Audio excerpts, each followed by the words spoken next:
and welcome to Memorial Stadium in Bloomington, Indiana. I'm Tim Newton along with Pete, Quinn, and Kelly Kitchel. And fellas, I've been in a turkey-induced coma the last couple of days. Have I missed anything?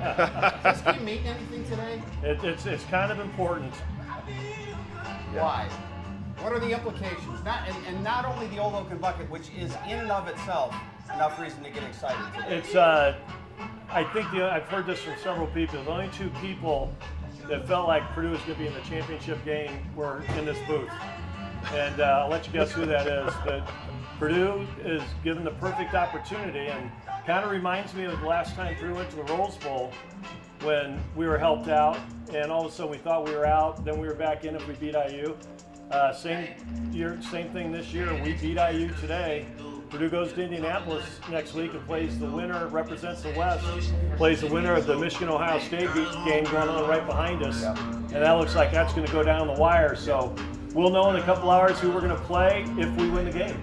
And by the way, that game just reached halftime. Ohio State leading Michigan 20-17. So listen to us, of course, on the radio network. Our broadcast will start at 2:30 today. Also, let us know where you're watching from today on Facebook Live. We appreciate everybody tuning in, not only for a couple of road games, but all the home games this season at Ross State. So Nebraska's win over Iowa yesterday paved the door open for Purdue. But again, if you need that as added motivation today, kids, there's something wrong, because it's the bucket game. Yeah. And you win the bucket, everything else takes care of itself. And I think that's what the coaches have to focus on, is not about a Big Ten championship, or it's not about playing in the championship game. It's not about which bowl game.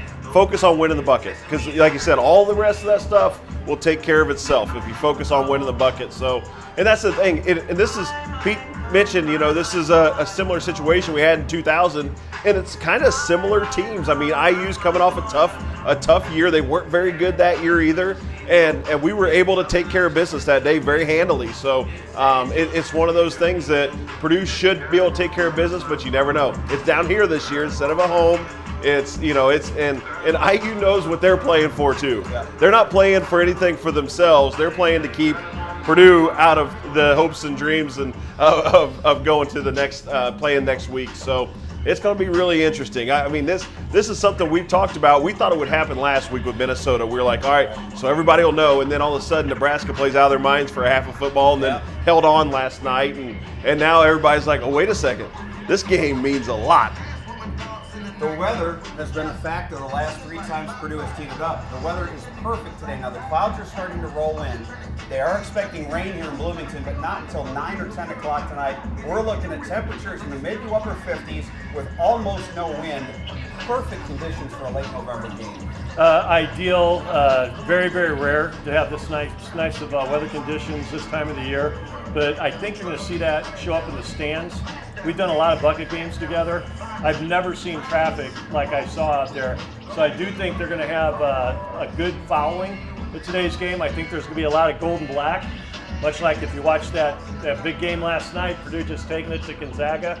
You saw a lot of Purdue people out of that game. They traveled well. I think you're going to see that today. I know a lot of my friends and former teammates that had no intention of going to this game are going to this game now. So hopefully it'll be a good crowd, and Purdue will just play their normal game. If they play their normal game, they don't have a lot of turnovers, they'll be playing in Indianapolis next week. All right, kids, let's talk about the game. First, let's talk about Indiana, because after winning their first 3 games, they had lost 7 in a row. Last week, they're losing by 17 against Michigan State in East Lansing, a game the Spartans had to win, basically, to get bowl eligible. And all of a sudden, Indiana gets off the mat and wins that game in double overtime. That has to give them a lift today. And you'd have thought that they'd won the national championship after that one, watch them. So I know it meant a lot to them to knock Michigan State out of their bowl contentions. You can only imagine what it'll mean to them if they can get to Purdue. So they're going to get up. IU's capable. They're very, very capable. You talk about they're not as good as Purdue. I mean, this team's not as good as Purdue. And if both teams play to their ability, it shouldn't be close. But Indiana's very capable. If Purdue plays down and they play above where they should be, they can definitely give the Boilers a run today, and they have an opportunity of making us all feel pretty bad afterwards. So Purdue's got to play the game. But what I really like about this is we talked about the weather a little bit. Aiden O'Connell is terrific in terrific weather. I mean, he's had his rough games with rough weather. This is going to be an ideal. This is like an October day instead of a November day. And you saw how good he was through October. And so that's what's really exciting about this. But you're right. This is a game though that Purdue has got to play well. This is not something they're going to just roll over. We got a lot of questions during the week about Devin Mockabee's availability. We believe he'll play today, but until we see him on the field in uniform, we won't know for sure. Branson Dean out today. He missed last week's game, so Purdue will have to go again with Suleiman Paka and a couple of other players in the middle. Indiana made a change at quarterback. They went from Connor Bazelak, where they were trying to throw the football all over the place, to Dexter Williams, and they won a Big Ten road game last week, completing two passes and only one in regulation. I have to believe if that happens again today, they're not going to be able to get out with a win. I wouldn't think so. The last week's game was such an outlier. I've never seen anything more because I went back to look at that game. Michigan State had 540 yards of offense. That's a that's going to be one of the top 10 producing offenses in the country that game. Indiana had a total of 288 yards, to mention 2 pass completions. They had 31 yards passing. That's a 252 yards differential, and somehow IU still won the game. But one of the keys to today's game that I'll be talking about later, they did it with big plays, and they did it with a kickoff return for a touchdown. Purdue just can't let them make these crazy big plays. I think there's only been 3 kickoffs returned for touchdowns in the Big Ten. IU has 2 of them. Jalen Lucas, a true freshman. We saw early in the season, Kitch, Purdue struggled with running quarterbacks. We saw it a little bit with Penn State, saw it again with Syracuse and Florida Atlantic. It seems like they've gotten better at that, but they're going to be tested this afternoon. They're definitely going to be tested, and the big thing, and what Purdue's done a really good job of in the games that they've won, they've made teams one-dimensional. They've taken away, and they've been able to take away the run game. Against Minnesota, they took away their run game, against the teams that are just a power run. But Illinois. Yeah, Illinois. But when teams are multi-dimensional, you got a quarterback that can run as well. That's a little different. That's a little different deal. So they're going to have to figure that out. They're going to go back and see what worked and what didn't against the running QBs, and you got to stay at home. That's going to be the main thing. Is you can't over-pursue, because the quarterback's another guy that can come out the back, and you got. We talked about this every week. The secondary's got to make tackles. You can't allow those big plays to spring for long yardage. The secondaries may have to step up and make some tackles at 4, 5, 6 yards down there, but they got to get them down. You can't miss those. We've talked all season about Purdue's strength on the defensive line, the fact that they're deep.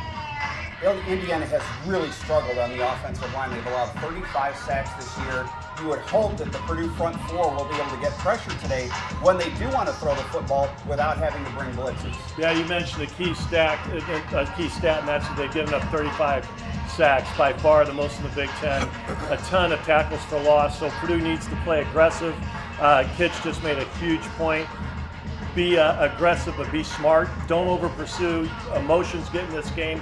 The most dangerous aspect of IU today is the fact that they have 0 to lose. Everybody's expecting them to lose this game, so you can see you might see them throw it 30 times after only throwing it 7 times last year. They've seen us get beat deep quite a bit this season. I think they're going to take their shots down the field. So a good pass rush, even though they didn't throw a lot last week, they got to keep that up. They got to keep the sacks going. Plus, I think they're going to play a lot of guys that haven't been playing. I'm not assuming who's starting quarterback today. I know that Tom Allen thinks that this can, and he's right, this would salvage this season, and they haven't talked about it much, but if they win this game, they won 5 games. Sometimes teams get bowl bids that are 5 and 7, so they might have a little bit to play for. Let's talk about the other side of the football. Tom Allen came in with a reputation as a great defensive coach. He's had some good defensive teams at IU. This is not one of them. No, this is a team they've given up a ton of points this year, a ton of yards, and it's just not one of those Tom Allen teams that you've seen come around for sure. And I don't have the specific statistics. I'm sure Pete does. He does a lot more research on that. But it seems like, we just saw last week, that Michigan State was able to get over 500 yards on them, but they couldn't win the game. And that's going to be the big thing is Purdue's they're going to have big yards. They're going to have big plays. But you got to take care of the football. You can't give them extra possessions. And when you do, you're going to come back and make sure that you keep them from getting in rhythm offensively as well. So it's just going to be one of those. They seem to give up yards and big chunk plays, and they get a 3-and-out, then they give another big chunk play, on that. So Purdue's going to have to be consistent throughout the day. On the kicking game, we mentioned Jalen Lucas before, being a guy that just runs for 2 kickoff return touchdowns. Their punter, James Evans, is one of the best in the country at putting the ball inside the 20-yard line. If this comes down to a field position game, he could be a big factor. Yeah, and he's done it all year. I think coming into this game, he's got 72 punts. Think about that, 72 punts. And I just happened to be watching, well, like a lot of us, I watched the Nebraska-Iowa game. And when one of the punters was playing, they said, he's got 71 punts. That's the second most in the nation, so we know who's got the most in the nation. Yeah. So he's had plenty of practice. He's from New Zealand. Yeah. You know, another foreign kid that came in and made good. And I think he's going to be a punter in the NFL next year. This kid can control it. And we've done a lot of games. I saw one game where I thought the MVP should have been the punter, and it was in Joe Tiller's 4th, 5th, 6th year. We had Ohio State beating Columbus. We outplayed them in every facet of the game, but their punter turned that field 7, 8, 9 times, and we had a lot more yards than Ohio State and still lost that game. So special teams, the punter, their kicking game, their kick return game, those all could be a factor. Indiana brings back a lot of experience in the defensive secondary, but they've been burned in the passing game. They've given up a ton of yards, long plays, short plays. They've really had trouble defending the pass this year. Yeah, and what's interesting is most teams, when those DBs get beat, they just tackle guys. It's a 15-yard penalty, right? So, but IU just seems to let them go, and they're not kind of doing what a lot of the other teams. Which I hate the tackling guys when you're beat on that, but that's a strategy that you have to employ these days because of the way the rules are. But they've been burnt deep. They can't even catch up to them half the time to tackle them. So it's going to be one of those things that you're going to get big plays, but when you get down inside the 10, inside the 15, you got to punch it in. We can't settle for field goals. You can get those big plays across the field. They seem to give those up, but you got to get touchdowns once you get down there. Pete, we saw emotions bubble over at times in the Cannon Trophy game in Champaign earlier this year. Both sides, especially coming out of the tunnel for the second half, we almost had a brawl. This is going to be a physical game today, but you got to be smart. Aggressive but smart. No free yards today. No free first downs. That 15-yard penalty took away the touchdown by Jalen Graham.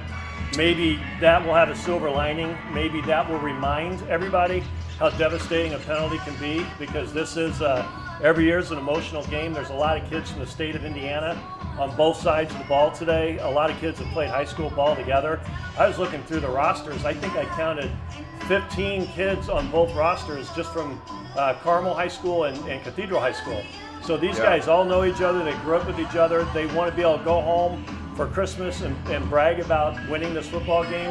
And Purdue normally does take care of business. A lot of people have said to me, in the bucket game, you throw out the records. It doesn't matter, but that's really not true. Purdue's dominated this series. They dominated the entire series. They dominated since we've had the bucket.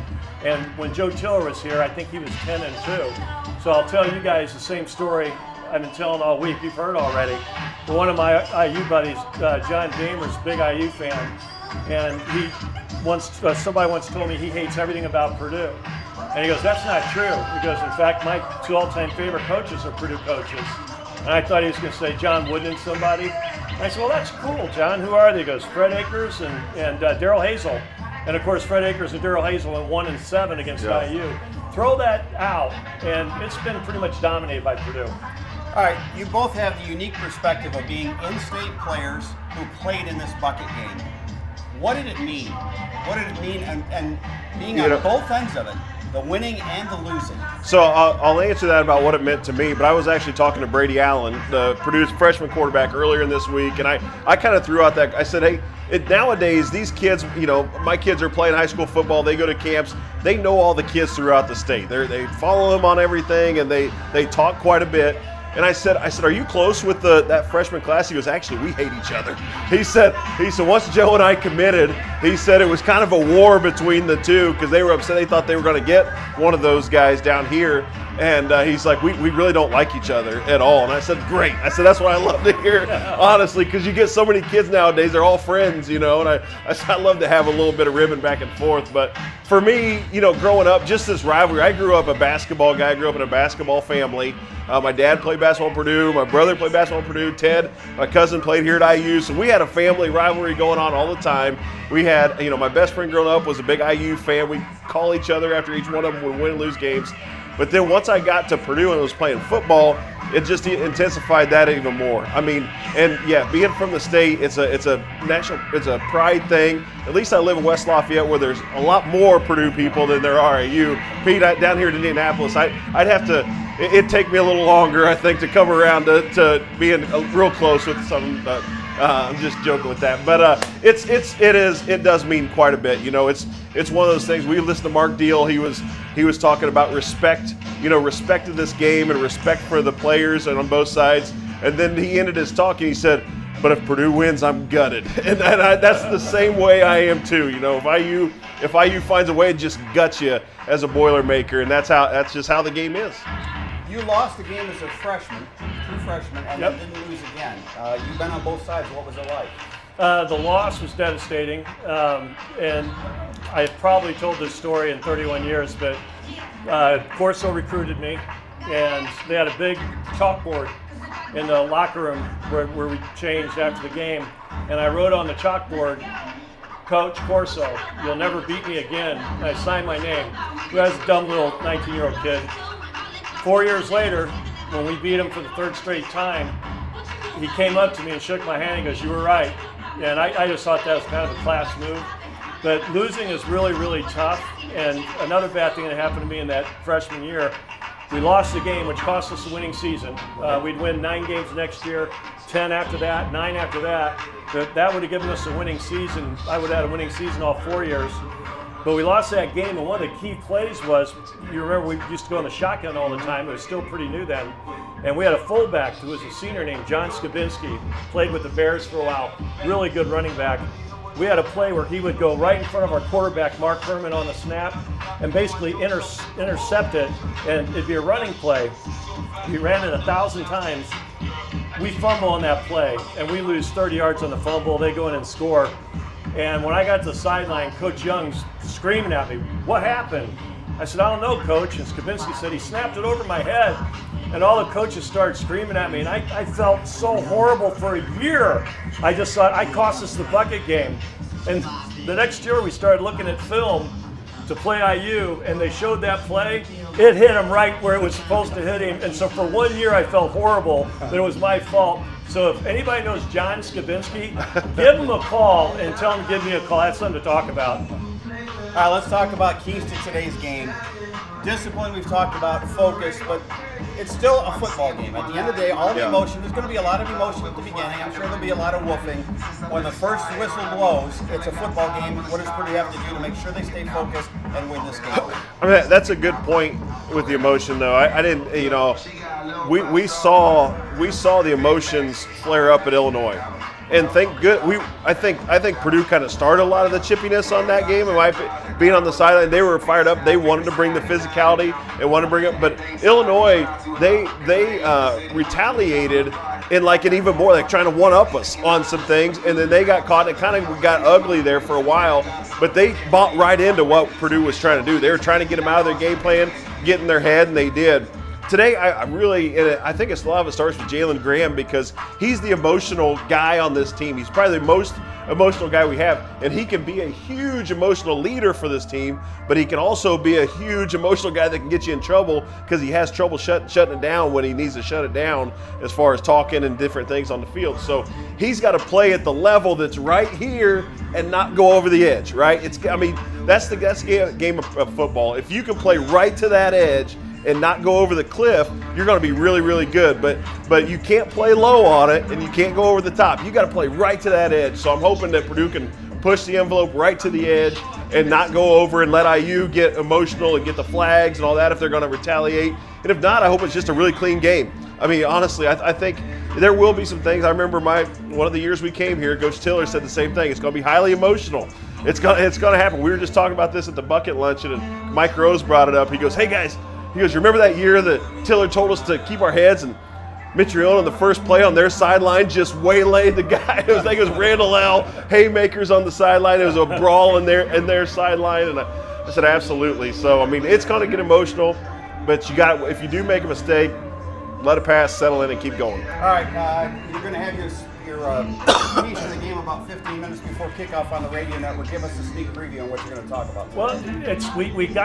Well, if you watched the game last night, which I know a lot of Boilermakers did, stayed up and watched that Nebraska-Iowa game. Nebraska-Iowa game. No one thought Nebraska would win that game.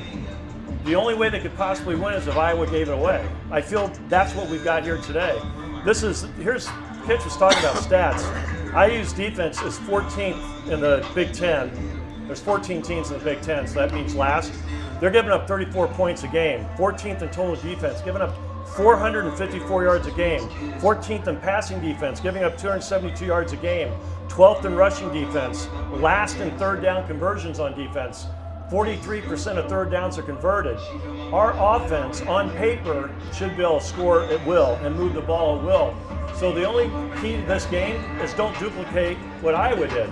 Don't have 4 turnovers. Don't have dropped passes right in your hands. They made a bunch of mental mistakes, and they were playing just like we are right now. They win that game. They're the champions. Right. They felt the pressure, and they looked like they were playing pressure. And after they got up 24-0, if that game would have lasted 3 more minutes, Iowa would have come back and won that game. I felt the same way at Wisconsin. They get up 21-0. We come back and we outplay them the rest of the game, but it's too late. Get up early. Don't make silly mistakes. You'll win this football game. All right, Kitch, we let Grandpa go first last week, so we're going to let you go first. Picks to click on the offensive and defensive sides. I'm going to go with the guy that we're going to need. He's going to be filling in for Gus Hartwig, who tore his knee up last week. He's a guy. Gus was the emotional leader. He was the absolute leader on the offensive line, probably the best player on the offensive line. Kaltenberg is going to have to come in and fill some big shoes today. So we saw him come in last game. His snaps were great. I thought he blocked pretty well, but I'm going to be keeping an eye on him and seeing how he does, because they're going to come after him. They're going to put some pressure right on the center and see if they can get him to make some mistakes on his snap. So offense, that's who I'm going to go with. Usually I don't pick just one guy on the O-line, but I think today it's going to be interesting to watch him because center is one of the most important positions, Pete, on there, if not the. But defensively, here's the thing. I'm going to go with maybe a complete dark horse on this, a guy that we've seen play really, really well this season, and the guy we haven't seen play very well this season. But we're going to need him today. We're going to need his tackling. We're going to need him to come up with some interceptions and things. That's Cam Allen. I've seen him play really well. And he has the capability, but he's in a bit of a slump. And I'm hoping that this game can bring it out of him, and having, just knowing that this is the last regular season game. You got a lot on the line, and I'm hoping that he can come out and play really well today. Mr. Quinn. All right, he won't believe this, but I swear I was going to take Josh, because I agree 100% with that. I'm going to go with the obvious, and we don't even know if he's going to play. But Mockabee has been such an amazing story. Probably the biggest story for me and this football team is the way he emerged as a walk-on that we thought might get a few snaps and turns into our leading rusher and does it in dramatic, spectacular fashion. If he has a big game, it's over. So I'm hoping that he comes in and has a big game. Hope he plays. And defensively, I'd go with a bunch of people. I started to say Lawrence Johnson because I think he might be the most underappreciated guy on our team. He dominates that middle of that line, and we're going to need him to play at his A game. But I'm going to take a dark horse on defense and take a non-starter. I just have a feeling he's going to have a big game. I think this game's going to line up really well for him. That's Nick Carraway. Nick is a future superstar. He is going to be an amazing player. He's a true freshman. They've got a true freshman on their team that's pretty special, plays the same position. We got to watch him. I think Nick Carraway will want to compete with that, and we'll probably come out and have a big game. All right, I'm going to go with Boilermaker tight end Payne Durham. I think he makes some big catches and at least one touchdown catch today. And on defense, Purdue's leading tackler, Sanusi Kane, playing a team that likes to run a lot of read options. He's going to have to come up and support the line of scrimmage. I think he forces at least one turnover today, so those are my picks to click. Thank you for tuning in all season. We hope you've enjoyed it. We hope to see you if the Boilermakers can pull this win out today. Next week in Indianapolis, Purdue would play in the Big Ten Championship game at 8 o'clock next Saturday night in Lucas Oil against either Michigan or Ohio State. Until then, for Pete Quinn, for Kelly Kitchel, I'm Tim Newton. Let's see if the Boilermakers can hang on to that bucket. Boiler up. Boiler up. Boiler up, guys.